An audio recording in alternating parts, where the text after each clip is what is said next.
Do you want to build wealth in your 20s? It's a lofty goal, but definitely attainable. Welcome to a comprehensive guide that's going to equip you with the knowledge and tools you need to start paving your path towards financial independence.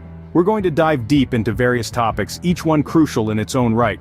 First, we'll talk about setting financial goals, both short and long-term, and the importance of having them. We'll explore how to manage your expenses and create a budget that works for you. Then, we'll delve into the significance of having an emergency fund and how to manage debts effectively. We'll introduce you to the basics of investing and guide you through the labyrinth of retirement planning. We're also going to discuss how to build multiple income streams and how to grow professionally to increase your income. Finally, we'll touch upon the importance of a positive financial mindset, long-term wealth building, staying motivated, and seeking professional advice when needed. So, buckle up and get ready to take the first steps towards financial independence. Building wealth starts with setting clear, achievable financial goals. Picture your financial journey as a road trip. You wouldn't just hop in the car and start driving without knowing your destination, would you? The same goes for your financial journey. You need to know where you're going. First, consider your short-term goals. These are things you want to achieve within the next year or two. Maybe you want to pay off a credit card or save for a vacation. Next, think about your medium-term goals. These are your plans for the next 3 to 5 years. Perhaps you're hoping to put a down payment on a house or go back to school. Finally, your long-term goals. These are your dreams for the future, the things you want to achieve in 10 years or more. This could be a comfortable retirement or starting your own business. Remember, a journey of 1,000 miles begins with a single step. A wealth-building journey requires a roadmap. That's where budgeting comes in. Picture budgeting as your financial GPS, guiding you towards your financial goals by keeping you on the right path. It's a tool that helps you understand where your money is going and how you can better manage it. Creating a budget isn't rocket science. It's as simple as understanding your income and expenses. Start by jotting down your income sources. Then, list down your expenses. Everything from the rent you pay to the coffee you buy. This exercise helps you see the bigger picture, and more importantly, identify areas where you can cut back. Now let's talk about a tried and true method for budgeting, the 50-30-20 rule. This rule suggests that 50% of your income should go to necessities like food and housing. 30% should be allocated for your wants, those little indulgences that make life enjoyable. The remaining 20% should go straight into your savings. By sticking to this rule, you ensure a balance between fulfilling your needs, enjoying your wants, and securing your future. But what about those unexpected expenses? The car repairs, the medical emergencies, the sudden job losses. That's where an emergency fund comes in, but we'll touch on that in the next scene. Now back to budgeting. Remember, it's not a one-size-fits-all solution. Your budget should be flexible and adapt to your changing financial circumstances. It's also important to track your expenses regularly, so you can see where your money is going and make adjustments as needed. And here's a pro tip. Use budgeting apps. They can automate the budgeting process for you, making it easier to track expenses, set savings goals, and even alert you when you're about to overspend. In conclusion, budgeting isn't about penny pinching or depriving yourself. It's about being in control of your money, understanding your spending habits, and making informed decisions that move you closer to your financial goals. Remember, budgeting isn't about limiting your freedom, it's about creating financial freedom. Life is unpredictable. An emergency fund serves as a financial safety net. This fund isn't for splurging on a fancy vacation or buying that latest gadget. It's about safeguarding yourself against life's unexpected turns. You see, an emergency fund is your buffer against financial hardships like sudden job loss, unexpected medical expenses, or urgent car repairs. How much should you save in your emergency fund? A good rule of thumb is to aim for 3 to 6 months worth of living expenses. This provides a cushion that can keep you afloat while you navigate through your financial emergency. Building an emergency fund may seem daunting, especially when you're just starting out. But remember, it's not about the speed, it's about the direction. Start small, stay consistent, and over time, your fund will grow. In the end, an emergency fund is not just about money, it's about peace of mind. An emergency fund is the best sleep aid money can buy. Debt can feel like a mountain, but with the right strategies, you can conquer it. Debt is a reality for many of us, especially in our 20s. It can come in different forms, such as student loans, credit card debt, auto loans, or even personal loans.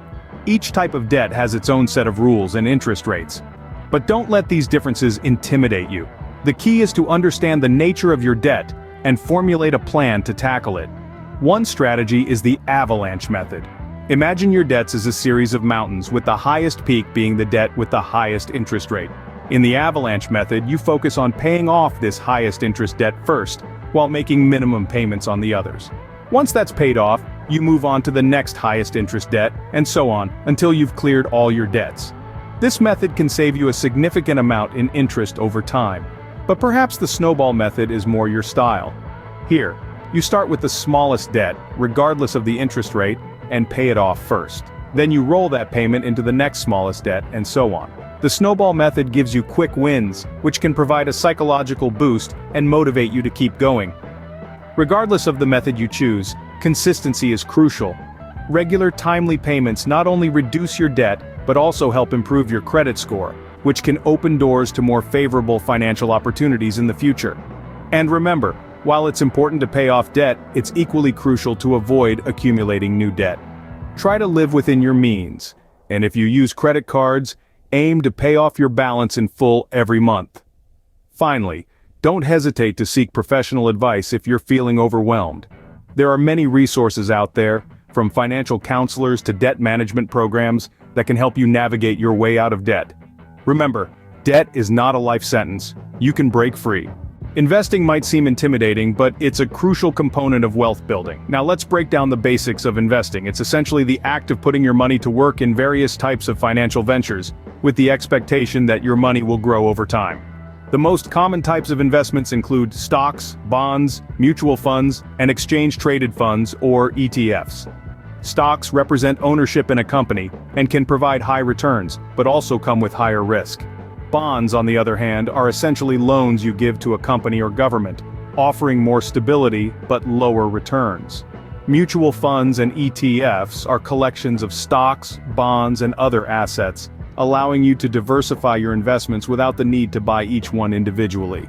Speaking of diversification, it's an important concept in investing. It's the practice of spreading your investments across different types of assets to reduce risk. Think of it as not putting all your eggs in one basket. If one investment doesn't perform well, you're less likely to lose all your money because your other investments might be doing better. Now let's talk about the magic of compound interest. It's the process where the interest earned on your investments starts earning interest itself. Over time, this can lead to exponential growth of your money.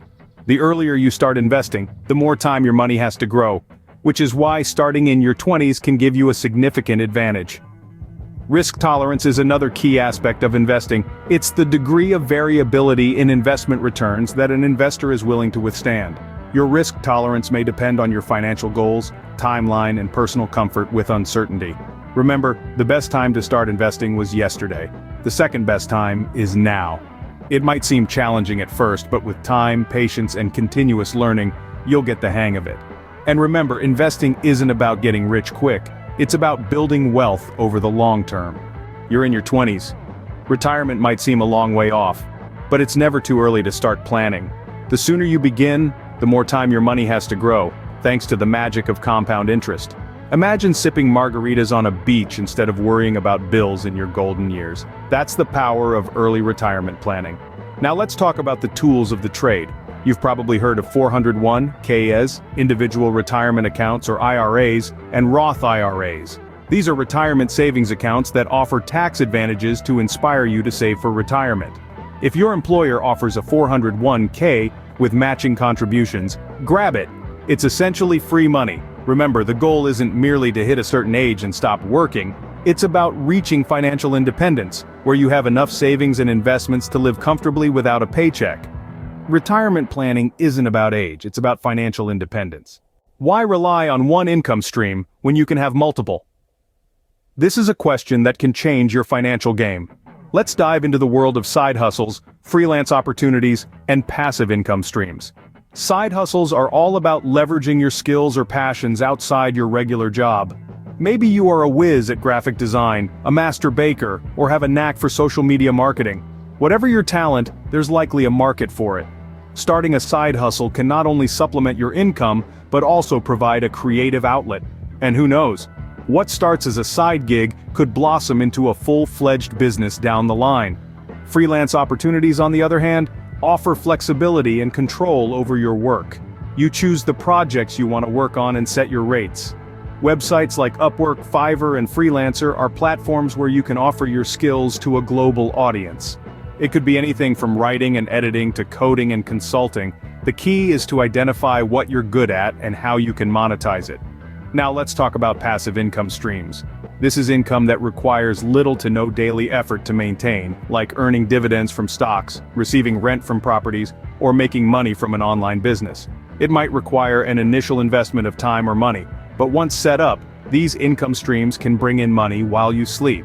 Building multiple income streams can seem daunting at first, but remember, you don't have to do it all at once. Start with one, get it up and running, then add another. It's all about creating a diversified income portfolio to protect yourself against financial uncertainties. And as these streams grow, so does your financial freedom and security. So give it a thought. What skills or assets do you have that can be turned into an income stream? Start small, be consistent, and watch as your wealth incrementally grows. Remember, multiple income streams provide financial security and accelerate wealth building. Building wealth in your 20s might seem like a tall order, but with these strategies, it's entirely possible. Let's take a quick stroll down memory lane and recap what we've covered. We kicked off with setting clear financial goals. These could be short-term, like saving for a vacation, medium-term, such as down payment for a car, or long-term goals like retirement. Remember, every financial journey begins with a well-defined destination. Next, we delved into budgeting and expense management. We talked about the importance of creating a budget, tracking expenses, and the 50-30-20 rule for budgeting. That's 50% of your income for necessities, 30% for your wants, and 20% saved for a rainy day. Speaking of rainy days, we then explored the significance of an emergency fund.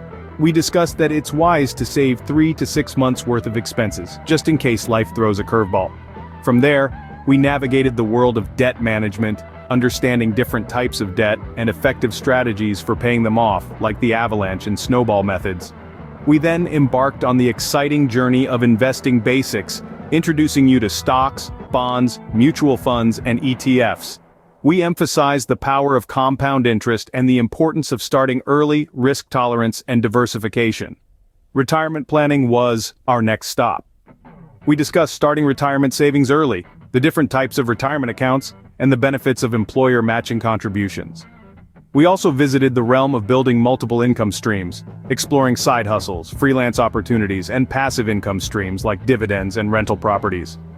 Last but not least, we touched on the importance of a positive financial mindset, good financial habits, long-term wealth planning, continuous learning, staying motivated, ethical considerations, and seeking professional advice when needed.